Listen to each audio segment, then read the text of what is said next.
Hello! So, let's talk about the first part of Bands of Mourning. This is definitely the shortest section of a book that I've covered in a single video. It's only 4 chapters, 5 if you count the prologue, but there's a lot to talk about here regardless. There's really, I guess, 3 main things I want to talk about here. One is the prologue chapter where we find out what happened in the village when Wax was living there. One is the Wayne chapter at the end, and the third is what is apparently going to be the main plot of the book and some of its implications. So, let's start with the prologue, as the book does. This chapter is really interesting because it feels like it's supposed to be a exploration of the concept of restorative justice. Because what we see here is that the Terrace people do not believe in punishment as a method of criminal justice. Instead, they have sort of more community-focused restorative means of justice, which I'm a big supporter of, as you can imagine based on my politics. I am very much in favor of prison abolition, and apparently so are the Terrorists, so I side with them. I'm not sure how I feel about the outcome of this chapter, however, because I think that we are supposed to conclude from this chapter that what happened here was an argument against terrorist practices of restorative justice. Certainly Wax seems to conclude that it was. Certainly that seems to be his takeaway from what happened here. And I don't think that this is necessarily a case where we are supposed to disagree with Wax. I think that the book is kind of making that point here, that, oh, this kind of justice doesn't really work because it results in things like this. And it can't deal with people like Forge. So, there's a couple of problems with this. One, people like Forge kind of aren't real. I mean, they are. There's gonna be people who are just incredibly mentally disturbed and who are driven to do evil acts for their own sake, but that's incredibly rare, and I don't think you can really base a criminal justice system on the assumption of people like that, because it's such a minority. You have to base your criminal justice system on what the majority of crimes are going to be. And secondly, even with the existence of someone like Forge, this chapter kind of proves that the Terrace way does work. It doesn't work on Forge, but we find out here that there hasn't been a single violent crime within the Terrace community in 15 years, which is significantly better than any real-world community, and also better than the larger Ellendale community as a whole. Even if we look at it as crimes per capita, because obviously the Terrace population is smaller. So clearly, on a larger scale, in terms of how it actually affects crime statistics, the Terrace approach does work. And the fact that a single person did something horrible despite that doesn't change that. In a way, it reinforces it, because it proves that the only crimes that are going to happen in a system like the Terrace system are going to be these exceptional, one-of-a-kind things such as Forge. So, I don't necessarily agree with Wax's takeaway here. I feel like what Wax should have taken away from this is just how successful the Terrace approach has been. But there's more to this here, actually, which is that we find out some details about how the Terrace village interacts with Elendel as a whole, which is that they have their own laws, they are in charge of enforcing them within the village. I feel like a lot of what we see with the Terrace is at least somewhat based on how some Native American reservations work. Um, I'm not an expert on this by any stretch of the imagination, but I feel like Sanderson was definitely drawing inspiration from that, which is interesting, of course, because one thing that the village is, and no native reservation is that it's in the middle of the largest city in the world. And I find myself wondering how something like uh, a native reservation would work if it was located in the middle of Manhattan.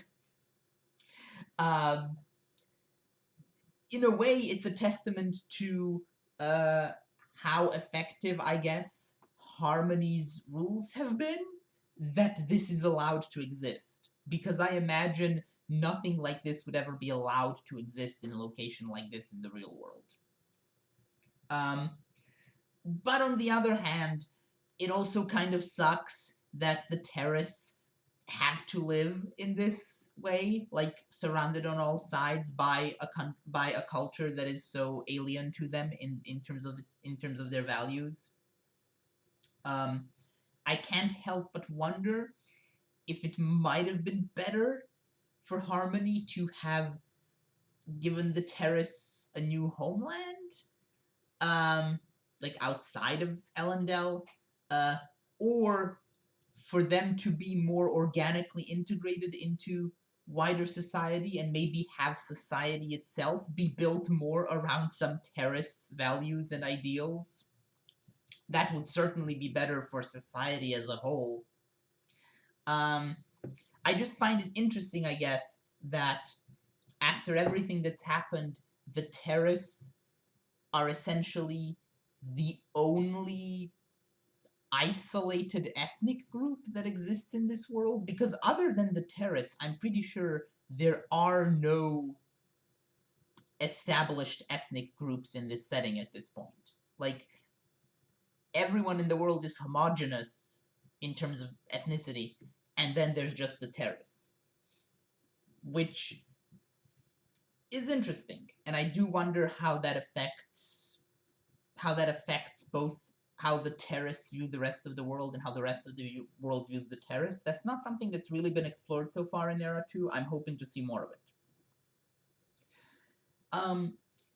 But enough about the prologue. Let's move on to the other sort of side thing that's here, which is not Wax, the other one, Wayne. So Wayne chapters have thus far been absolute highlights of all of the Era 2 books. Whenever there's a chapter that's just Wayne going off on his own and doing like weird Wayne stuff, which is something that's happened at least once or twice per book so far. I can't remember what happened in the first book, but there was definitely in the first book it was the one where he cross-dressed as an old woman. In the second book there were the two, one where he went to where he snuck into the university, and the one where he went to the bar and met Milan. And here there's the final chapter of this section where he goes to find a gift for Renette, and then to break up with her, I guess. I mean, in a very one-sided way, because she never liked him, but he went to essentially tell her that he was going to stop pursuing her. And most of this chapter is very much a highlight along those lines. However,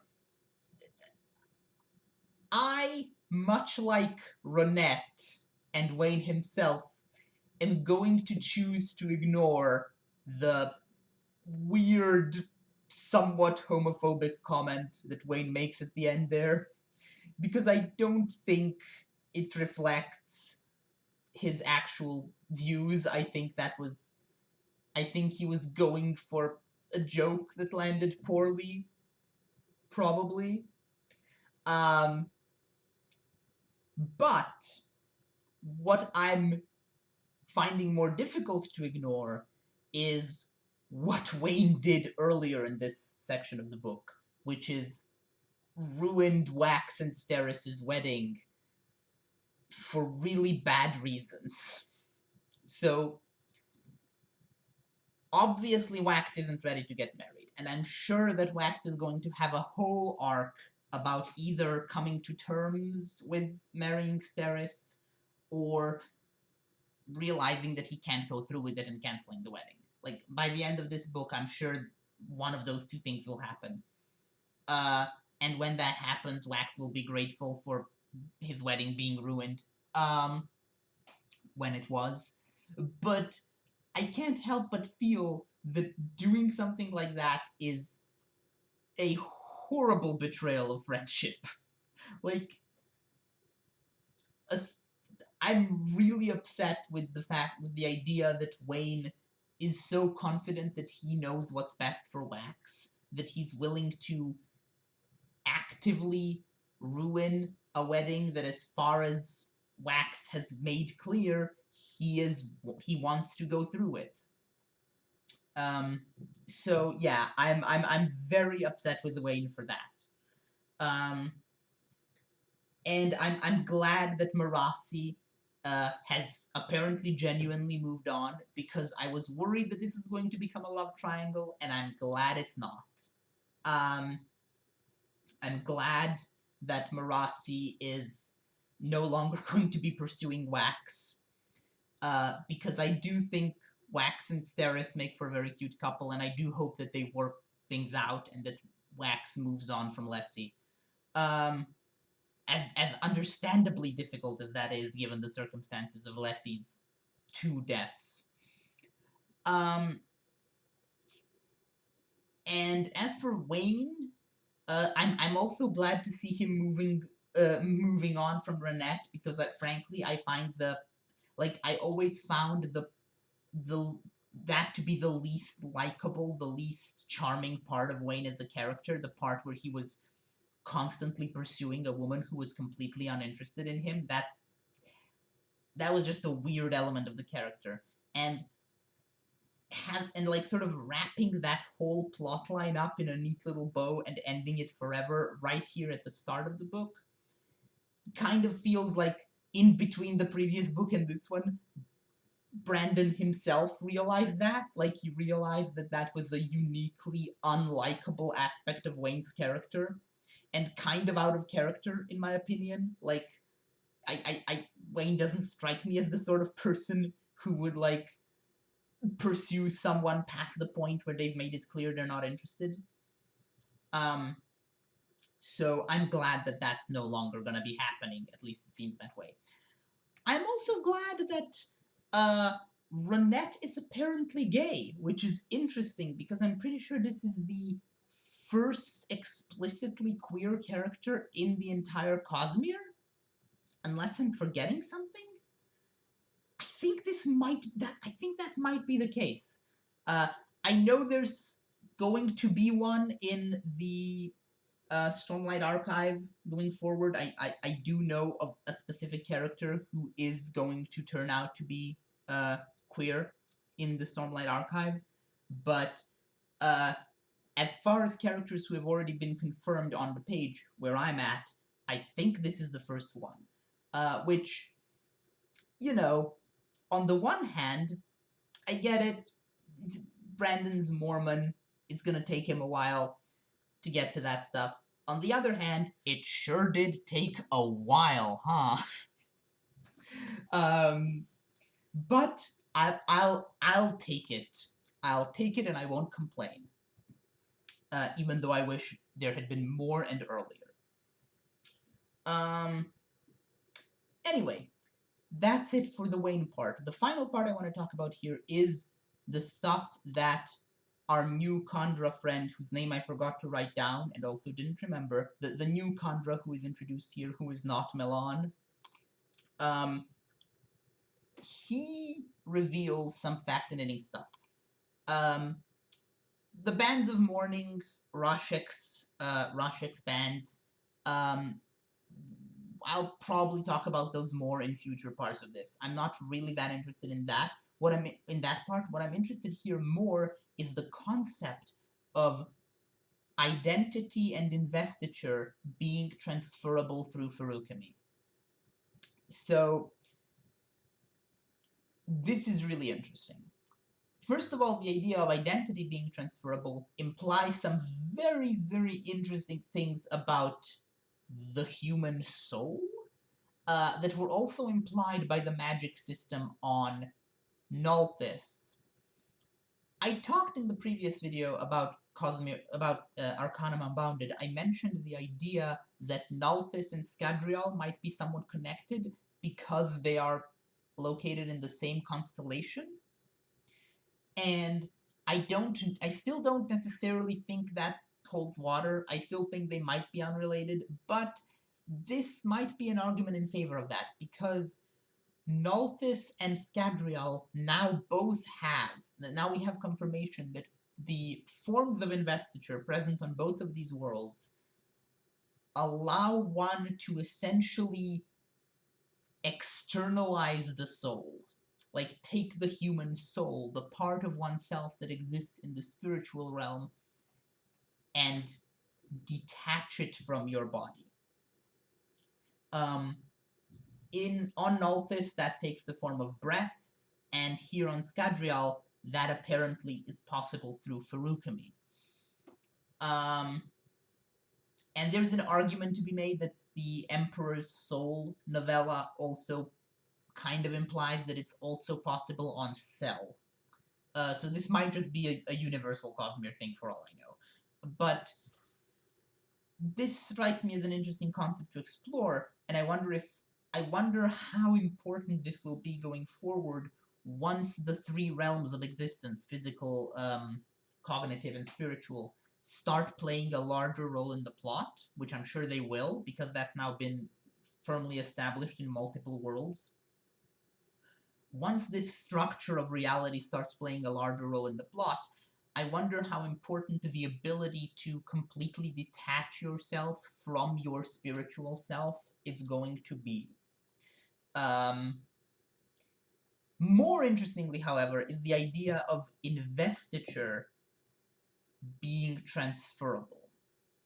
So, obviously, what they talk about here is the idea of combining Furukami and Allomancy to essentially transfer one's allomantic powers to another person, like to essentially create a feruchemical metal mind, which would a feruchemical metal mind that enables people who are not feruchemists or allomancers to use feruchemical or allomantic powers.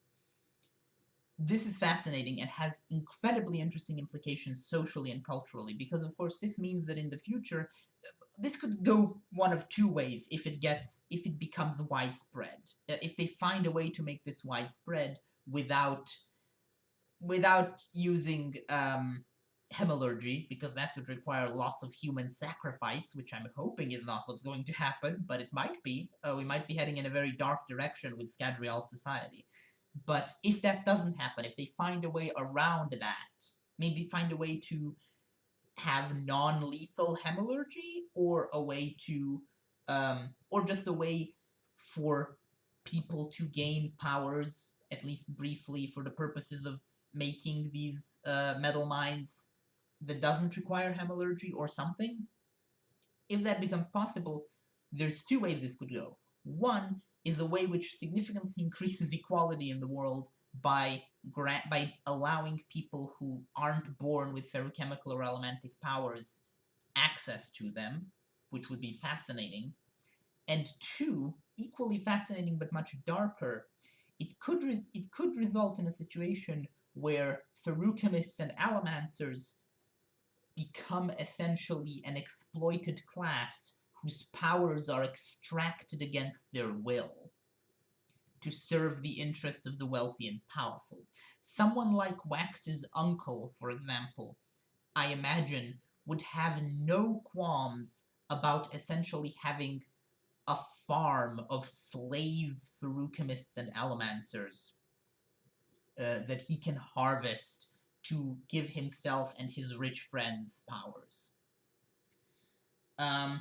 So I'm really, really curious to see where that particular storyline ends up going in future. I doubt that'll be resolved in this book. I'm sure I'll have to wait years for like either the next book or even Era 3 to really know where Brandon is going with this. This feels like really long-term setup, actually.